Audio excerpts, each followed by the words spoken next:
Hey, welcome back to Carlo Prusa MMA. I am Carlo Prusa, and I'm with a very special guest. I am with the talent. He is going to headline Gamebred Bare-Knuckle 7, Orlando, Florida, next weekend, taking on Junior Dos Santos for the first ever bare-knuckle heavyweight MMA championship. Alan, we're only about a week and a half from the contest here. Are you in the thick of training camp? What is the mindset right now for you, knowing you're only about 10, 11 days before one of the biggest fights of your career? Yeah, we're in the thick of it right now. So yeah, it's grueling, gritty training right now. So just trying to finish it out strong, get the most milk every last little bit out of this training camp, so I don't leave anything at all on the table, and bring 100% of everything that I can into the fight. So yeah, we're working really hard. This is my hardest training camp back. I've trained harder for this one. Um, yeah, I think yeah, this is gonna be an exciting one. It means a lot to me. This whole phenomenon of bare knuckle fighting is relatively a new thing. And when you look at it, when you look at all the guys who have fought bare knuckle between MMA, between boxing, in my opinion, there's a couple guys who stand on the top, who you could say are the goats, the true legends. And the top two on my list are yourself and Michael Perry. You Okay. were able to win BKFC World Heavyweight title, and you could be the first individual to hold both titles, the Right. BKFC as well as the Gamebred one. With a win, do you maybe consider you as the GOAT of bare knuckle fighting if you can win against Junior Dos Santos? Yeah, I guess you could be the goat of any obscure niche or genre. you know, um, man, I'm just following my path and doing the best that I can and seeing where it leads me, setting one goal at a time. So um, I feel like that I definitely um, spend a lot of time getting ready for bare knuckle boxing and just figuring that game out. And kind of like I do with anything that I ever have in fighting, really is just try to look to the where things are going and try to figure out things, try to be a trendsetter, try to help evolve the sport. So I learned a lot about bare knuckle boxing, and I feel like you know I wouldn't say I mastered it, but I got a lot. I got ahead of everyone, so I'm pretty far ahead of everyone in the bare knuckle game. And so this the last training camp for Nelson has just helped me bring back my kicks and bring back my grappling, change my stance, my style a little bit, and work on some different things. It's been a lot of fun. So um, yeah, I think that definitely. I mean, I consider um, if I win this fight right now, I mean, I don't. No one else has won a bare knuckle boxing world title and a bare knuckle MMA world title. So um, on paper, it seems like I'm the king of bare knuckle until someone takes it from me.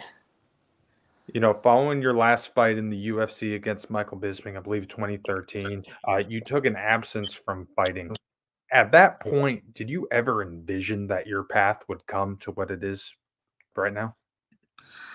No, no, no, not at all, not at all. Yeah, I think that was when I was in UFC around that time. There was a vision that I had that um, wasn't being fulfilled in a way, So it was like it's one of those things where you could say that's not God's plan, but I couldn't really see it that way. So it took me a while to understand that and learn that, and that really opened up doors and gave me opportunities to do something else and just be more open to not be so you know set on one thing or whatever. So no, I never envisioned where I would be now. Um, back then.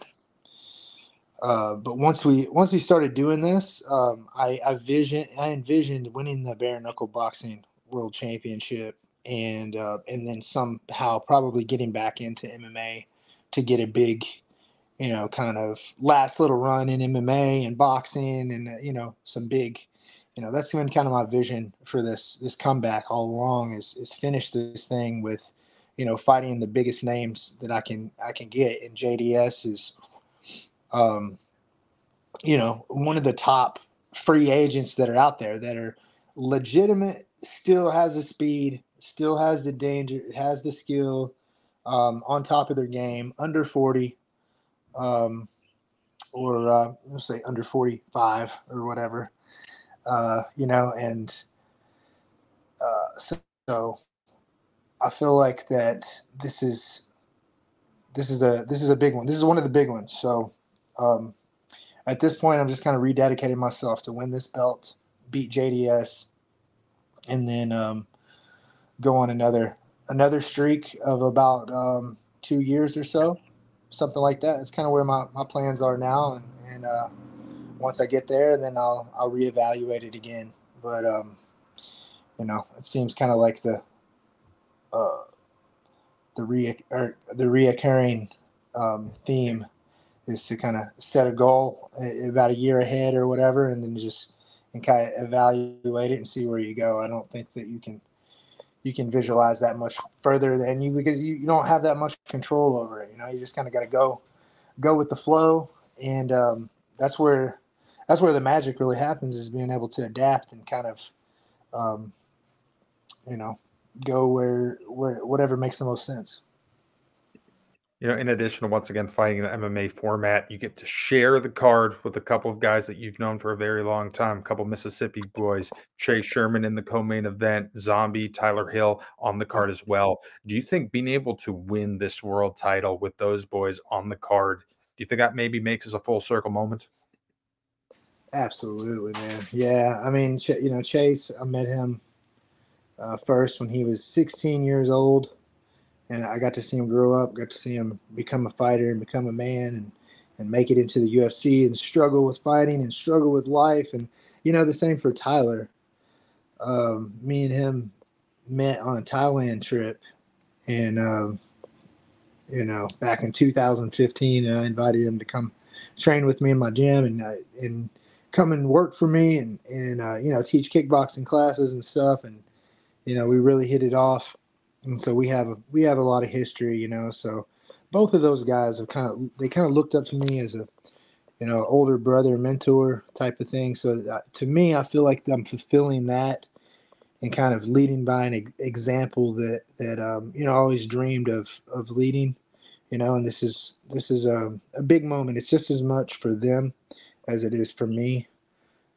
So uh, I try to remember that, of how grateful I am to have people that followed my lead and followed me through this thing. So I just got to finish it strong. So it's a really, we're all in this together, man. It's a really big deal for all of us. You've mentioned following your win over Roy Nelson that you feel a little bit of a transition process getting back into MMA, mainly with the grappling. Roy was able to have some success with the grappling and jiu-jitsu in that contest. But when you're talking about a guy like Junior Dos Santos, many of us don't really think this is going to be too much grappling. We think that this is going to be a 3-round rock'em sock'em robot style of fight. Going into this one, are you planning this to be maybe a little more striking heavy? I've continued to work on my grappling. So a lot of things that I was not so sharp on with the Roy fight, I've fixed a lot of those. Um, so I'll probably be ready for anything. Who knows what happens. You got bare knuckle too, so um, there's sometimes going for the grapple is the only thing that can save you in a fight, especially in a bare knuckle fight. So I'm ready for whatever. I've going into doing bare knuckle MMA. It's kind of a skill set that I just need to kind of continue to develop and kind of get back into grappling overall. That's for the whole 2024 season, and 2025. So for Junior Dos Santos, it's not that I worked more grappling or less grappling or whatever. But it's just continuing down that path, because I didn't feel like I was where I needed to be for that. But for this fight, my grappling is more than enough for it. My ability to use different styles, different skill set, and adapt to the fight, and have an IQ in there is very interesting. I feel like JDS has a high IQ inside the inside the cage too. So it should be a very interesting fight. We both have knockout power, both have speed, both have the timing. So I can't say that it's going to be not going to be any grappling, but I think you can definitely count on both of us. The way that we want to win this fight is by striking. Currently you're down in Florida with your boy Chase training at Kill Uh, Cliff MMA. What was one of the reasons why you decided to close out your training camp, at Kill Cliff and get to Florida a little early? mm. Well, I got familiar with Kill Cliff, Henry Hoof, and everyone that's the fighters, the coaches, and everyone down here over the last year. I've been coming down here. This is probably 3 or 4 times I've made a trip down here. It's good to get out of town, and get out of your normal routine. Um, the the attitudes of the fighters and the coaches and just the whole environment is really great. So even with you know I don't know, just being in the room is really good. So my main focus for coming down here was to just take my mind to the level that it needs to be for the fight. I thought that this was a good place. We're close to Orlando, 3 or 4 hour drive away. So I kind of consider it. I'm just getting to the fight early and just finishing up strong. Um, I've realized that the people around you that are coaching you, that are watching you, that you're training with, the more respect for them that you have, and the higher level they are, it's more motivating. So um, I wasn't going to let motivation hold me back from this at all. So um, we're very, very, very focused on the fight, and yeah, I think you're going to see a great performance. When you look at this card as a whole, Jorge Masvidal, to all those guys over there did a wonderful job. I think 11 former UFC guys on this card, and one thing that stuck out to me is you're seeing newer guys now fighting on this card that haven't fought in the Gamebred format. So you're seeing that established guys who've been in the UFC are taking a liking and more want to do it. Would you say that's a good sign here? Do you say that this whole platform that they have is steadily growing and is only going to get bigger and bigger?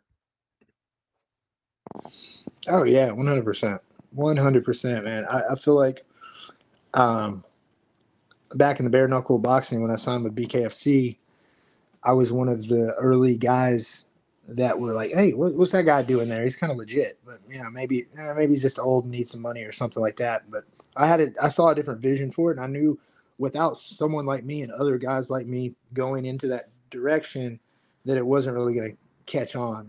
So it just those doors just keep opening up as the you know just the quality of fighters that are coming in, like what you're talking about, like 11 UFC vets or whatever. It's not like necessarily a place where you can't make it in the UFC. You can come here, but it's just a different game. It's a different sport. It's not for everyone. There's a lot of really good fighters that are in UFC that wouldn't do very well in bare knuckle.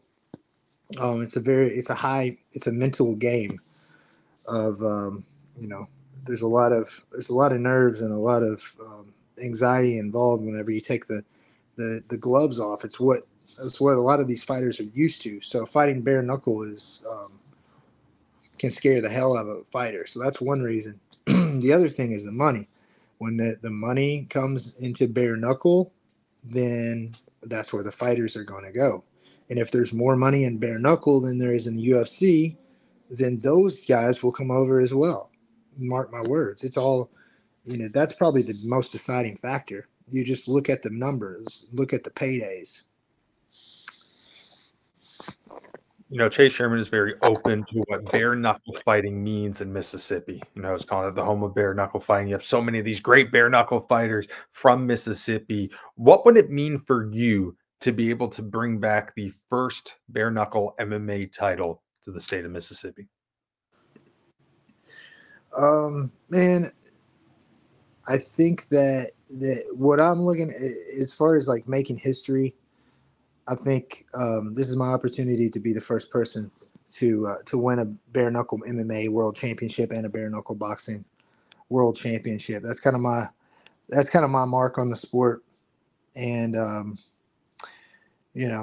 not sure that that's. I don't really have a lot of vanity in that. That's part of my goal, but I feel like there's a bigger reason, a bigger purpose for this. Um, I enjoy looking at the different rule sets and things. There's just different challenges and different things to adapt to and challenge yourself. So when you're talking about fighting, you're talking about combat. Um,